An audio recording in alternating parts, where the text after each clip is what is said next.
guys. Let's go ahead and get into the guys that stood out this week. This week's Fantasy Stud Muffins. Bouncing around in our doc here, Jay. Yeah, I know. In our show doc, you're clicking around. There's words changing. Doing work. All right. So, if anybody had any doubt that Cam Newton was an MVP candidate, he's an MVP candidate. Yeah, he's very good this year. And right now, it's Cam Newton and it's Carson Palmer in the NFC. Yes, that is correct. Yeah.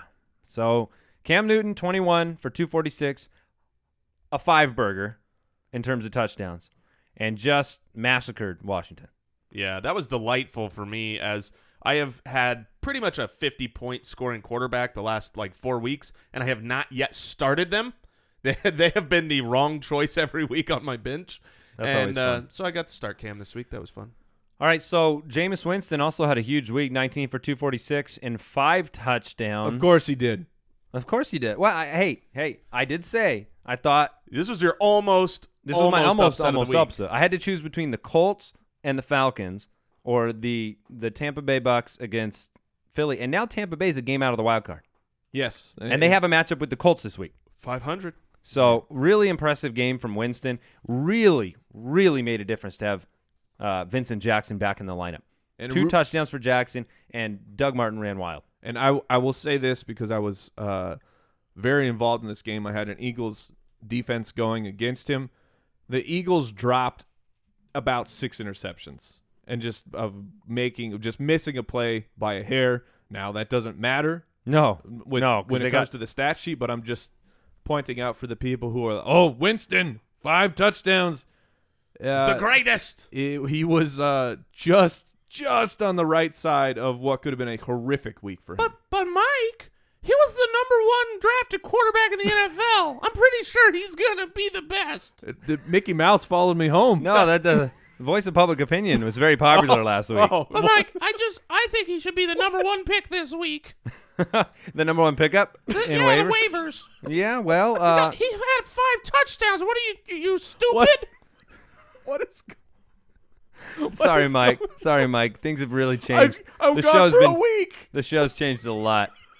Mostly we have coming on parties and Mickey Mouse shows up. That's really all that's going on here. Yeah, Mickey Mouse seems really rude. He's a son of a gun. Yeah. All right. Well, I will say this. Winston plays the Colts this week. Would you stream him? No. The answer is yes for me. Yeah? Well, you want to know why? Here's why you stream him this week, Jason Moore. Okay. Matt Stafford was the 6th-ranked quarterback this week. He was 22 for 282, no passing touchdowns, 1 running touchdown. He was the 6th best quarterback. That's why. That's pretty crazy because, he was 2 of your start of the weeks, and I feel terrible about that start of the week, I know. And he was 6th. Watching the game, it was like, he's having a bad game, but there were a lot of bad games in fantasy football this week. This week spun me around. But it was crazy. We're in the fantasy stud muffins like a record, baby. Those people who were fantastic, and I'll go with my start of the week. Russell Wilson. You saw Russell Wilson. Had 24, 260, 3 touchdowns, 9 for 30 on the ground, and got it done. And Tyler Lockett was the beneficiary there. Carson Palmer last night, 20 for 317, 4 touchdowns, and Andy Dalton had an okay fantasy day, 22 for 315 and 2 touchdowns. Which was good to see in a primetime game, to see that you can trust it. He was on the road against a good defense in primetime, and he showed up for fantasy. So it's not, if he had a bad game, he was, NFL-wise, he was back and forth. Fantasy-wise, he was good, but he missed some throws. He checked down a lot. The Cardinals, obviously, Mike had Gio as his start of the week simply because the Cardinals can't play defense against running backs out of the backfield. I kept saying that at the game. I was like, if they just ran Gio out of the backfield and threw it to him every play, I don't know if the Cardinals could cover that. But he missed Marvin Jones on a touchdown pass. I don't know if you remember that. Yeah. Really easy touchdown pass. The guy was wide open. But a good game, like you said, Jay. He bounced back on the road. Decent fantasy day. I don't love him going forward. He's going to be a matchup play to me. I'm not just going to, it's 2 straight losses. That team, I'm not trusting him to have bounce-back games every week. It's going to be matchup dependent, and I don't like him against the Rams this week. Yep. So, all right, let's get into the wide receivers. Who stood out to you guys? Who were the stud muffins at the wide receiver position? Well, let me I'll start this off. Hold on. DeAndre Hopkins, sir, I apologize. I know that I only had you 14 spots away from being perfectly dead on accurate at the 15. I had you as the 15th wide receiver this week. Shame on you. But you were the best. You are the best wide receiver that's ever played the game, and Jerry Rice has nothing on you.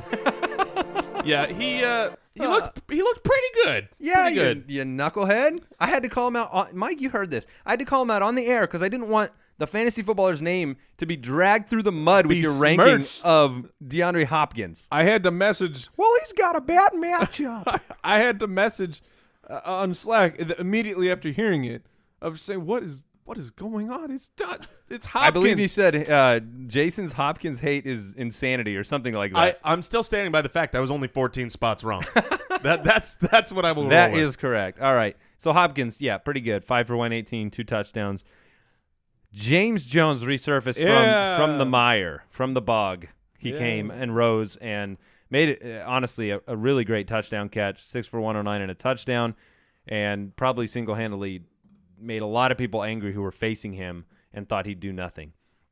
Tyler Lockett was 4 for 42 and 2 touchdowns. He has his games here and there. What do you think of Tyler Lockett going forward? Great future or great dynasty type guy, but he not seen here in his stat line is I think he had 5 or 6 targets. So he's not getting high volume week to week. You never know who it's going to be for the Seahawks, if it's going to be Baldwin, Curse, Jimmy Graham. or Jimmy Graham. I mean, it's a roulette up there where you can't depend on a fantasy guy week to week. Pop quiz. How many touchdowns has Julio Jones had in the last 7 weeks? Last 7 weeks? 7 weeks. I'm gonna go with 0. 2 touchdowns in 7 weeks for Julio Jones, and keeps getting it done. 9 for 160. Are you concerned about him at all, or do you just roll him out there and know that he's gonna be the best? Yeah, you're not concerned at all. His floor is ridiculous. I mean, if you're getting 16 points in a standard, Did you hear all the Vontae Davis one-on-one against Julio in this game? Dun dun dun. That's what they did. They said they're gonna roll Vontae out. I'm like, thank you. yeah, that's to me says he's not gonna get double coverage. Yeah. because you're gonna put Vontae on him, and then Vontae had to leave the game because he got hurt. And as soon as Vontae leaves the game, I understand that Julio got 15 targets. How did he not get 25 targets? They might have won had they done that. Just throw him the ball. I mean, there were on that last drive to try to tie the game. You had a blatant, terrible drop by Leonard Hankerson in the middle of the field. So He's been really good at that, though. Hankerson, Yeah. To his credit, that's one of his skills. Very consistent with those drops. As is always the case when my fantasy teams face him, Deshaun Jackson emerged from his doldrum of a season. 5 for 87 and a touchdown, a 56-yard bomb. He will do this, and it is hard to predict when. And when he does it, you're happy, and when he doesn't, you're not. However, I would start him. I'd flex him going forward. Yes, yeah. He's a guy. If you you want a little boom in your lineup week to week. Got to get a little boom in there. Oh, he's got to have a little boom boom. but you don't want every single player in there to be a Deshaun Jackson type. But he's a perfect flex where if you feel steady about your points, and then you just need a little adrenaline shot, and go with Deshaun Jackson. Terrence Williams, 4 for 79 and a touchdown. In fact, Matt, I'll give him a shout out here. Matt, our intern, we have an intern from NYU that helps us out with some of the show, and he picked Terrence Williams to be one of the better guys for the rest of the season because of the return of Tony Romo. I don't know if I saw that happening when he said it, but definitely first game back, really good game for Terrence Williams. Primetime last night, J.J. Nelson, 4 for 142 and a touchdown. I think a lot of people were probably saying, who's J.J. Nelson? Those that weren't are probably saying, well, do I need to go sign this guy? No. Yeah, once the health of John Brown and Michael Floyd get back, you've got J.J. Nelson's, I think, maybe a dynasty type of player because he's in Bruce Arians' offense, but that's the best case scenario. You don't need to get him. Yeah, and you saw last week it was Jerron Brown. This week it was J.J. Nelson. Yep. And it was also Daniel Fells a little bit. So. Yeah. All right, running backs. Needs very little introduction. Thomas Rawls, 30 for 209 and a touchdown, and just threw in 3 for 46 and a touchdown through the air. And ran like a maniac. I mean, yes. I don't know if I was happy or sad to see him colliding with people the way he was, but every time it looked like he was going to go out of bounds on the edge, he would just put his foot in the ground and then knock a person over and then keep running. And through the holes when he was running through the middle of the line, he did what really good backs do, which he made it look a little bit easier. He made the offensive line look like they were opening up bigger holes than they were, and that's what you want to see. So he really impressed me a lot. He looks like Marshawn Lynch with more explosiveness. Youth. Yeah, well, he's fast. He's faster than He's Lynch. much faster. And he has a more burst, and he doesn't have Marshawn Lynch's insane balance yet. But man, if Lynch is out, Rawls is a delightful running back right now. And you have to wonder from the Seahawks perspective, like you want Lynch back. Lynch is Lynch, right? Like he's been the basic, but you don't want Lynch back hurt. Right. So like Lynch half playing versus Rawls doing what he did yesterday. Yes, it was the 49ers defense, but he ran like a man possessed. So Doug Martin, 27 for 235. He pretty much almost didn't play in the second half of the fourth quarter. They didn't even play him. He could have broken Eagles defense didn't play in the first three, so that was the irony of the situation. Yeah, Doug Martin looked very, very good. You want to talk about great schedules the rest of the way. You know, some of the best ones. You got Frank Gore. You got Jonathan Stewart. You talked about Lamar Miller, T.J. Yeldon, Ingram, Doug Martin. Ingram, yeah, for sure, and Doug Martin. He's another guy that comes to mind as a great rest of season guy to have. This was a very nice confidence boost for those that had Martin. The last couple of weeks, he struggled. One of the things you don't realize is I think he's top 5 in the league in carries on the year. He is actually getting. You see him as like if he only got more work, but he's getting a ton of work. I'm gonna effort the exact number there. And then Spencer Ware was 11 for 96, 2 touchdowns in place of Charkandrick West, who went out with the hammy injury in about 22 snaps or so. Yeah. I mean, that is just not sustainable. Well, that game was over. They just gave up. And so moving forward, I guess this is a little spoiler for the waiver show. That's fine. But people are, Spencer Ware, do I need to pick him up? Yes. However, Nile Davis was inactive, and I expect he won't be inactive. And he will not Char be inactive, and Davis will get some snaps too. So it's not just going to be Ware takes over the way that Charizard has. Very, very good point. Jonathan Stewart was 21 for 102. And he had 1 for 12 and a touchdown through the air, which means he scored, I believe, 5 or 6 times in the last 7 games. That's fantastic. So very good for Stewart owners. And he just has that. I don't know. I don't want to go out on a limb too far here. I don't think I am. I think Carolina might go undefeated. I mean, they're 10-0, and their schedule is just the worst. Or no, the best. Not the worst. No, I'm saying the worst opponents. Okay. Like just bad matchup. Mark these. You're once again. Thank you with the language. You're welcome. They played Dallas. Okay. Dallas on Thanksgiving. That's a tough matchup. Okay, it is a tough matchup. In fact, I saw a lineup ridiculous. The Dallas is 3-7. They're 10-0, and I saw a line where they were the Cowboys are favored by 1.5 points. Yeah, I'm not. I'm not saying that the Cowboys are going to ridiculous, win, but it's a tougher matchup. At New Orleans, division game. Atlanta, yep. Giants, yeah. Atlanta, again, and then Tampa. I like that. What? For New Orleans, you've got a division game. Like that's a tough. But for Atlanta, who's also in the division, and I think you just needed to flip those around. So maybe they don't go undefeated, but I think that they are in the driver's seat for home field, certainly at 10-0. And just playing the recipe of this game for all their games seems to be just get on top and stay there and just keep running the ball. Jonathan Stewart is second in the league, including this week with attempts behind Adrian Peterson. Third in the league is Doug Martin. Yeah. So Doug Martin is getting the ball and running well with it. All right, Bradshaw had a good game. When Gore went out, he was 9 for 36 and 4 for 20 and 2 touchdowns through the air. Darren McFadden, like we said, 29 for 129. And the next one. And, of course, I threw that in there. I put the of course. Eddie Lacy. Fat Eddie. Hey, I've got a story about Fat Eddie here. I was watching football with a friend of mine who does not watch football. Doesn't really know football that much at all. He was very happy that on a commercial he knew who Peyton Manning was.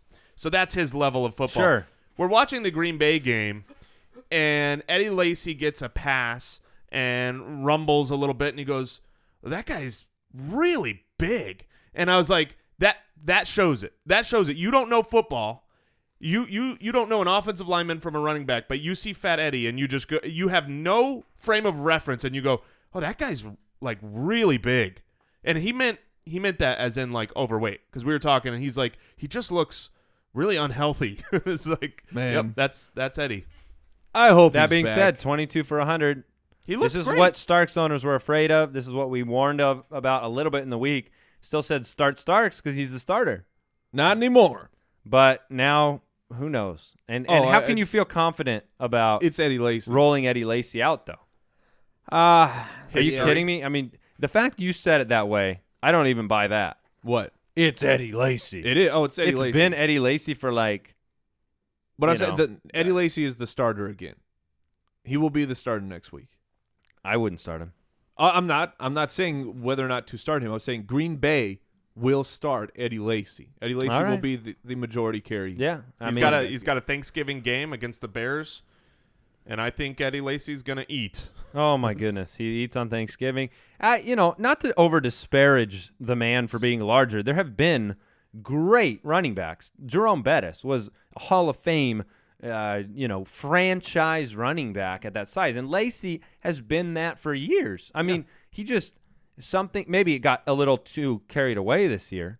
It seemed like he's a little more just the level of cardiovascular health combined with his ankle was a bad recipe. Exactly. Yeah, you got a lot of weight on that ankle. Yeah, is what you're saying.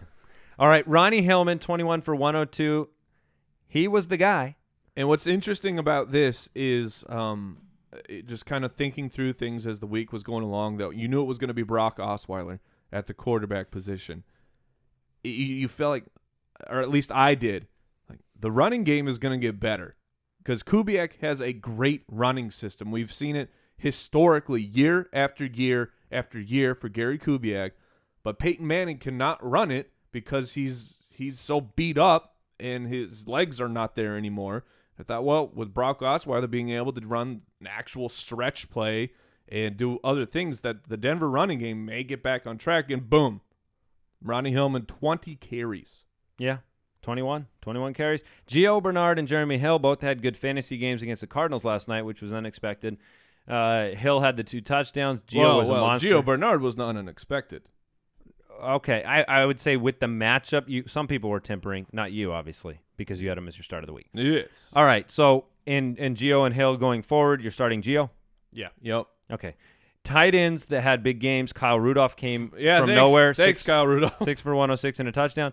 Vance McDonald was 4 for 100 and a touchdown and made people who were like, do I take a chance on Garrett Selleck? Go, oh, man.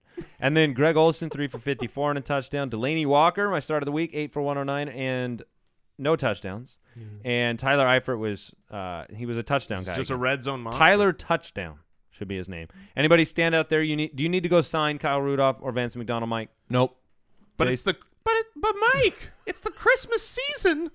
Don't you think Rudolph's going to lead the way? Oh, that my is a very God. valid point. That is a very valid point. If it is a foggy night, then you need How to put Rudolph stupid out is the there. voice of public opinion? All right.